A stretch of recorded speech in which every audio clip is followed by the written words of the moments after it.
Jadi hari ini ada yang mau order mesin 15 PK kapsul untuk pengiriman ke Sulawesi. Kita sebelum kirim dites dulu kondisi mesinnya ya.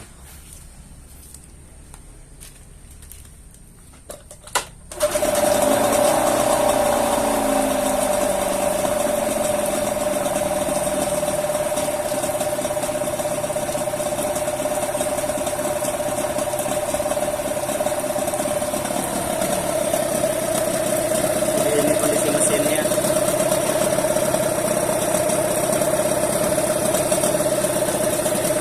Kasih yang terbaik buat bapak yang di Sulawesi.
Barang udah di Indah Kargo, Pak.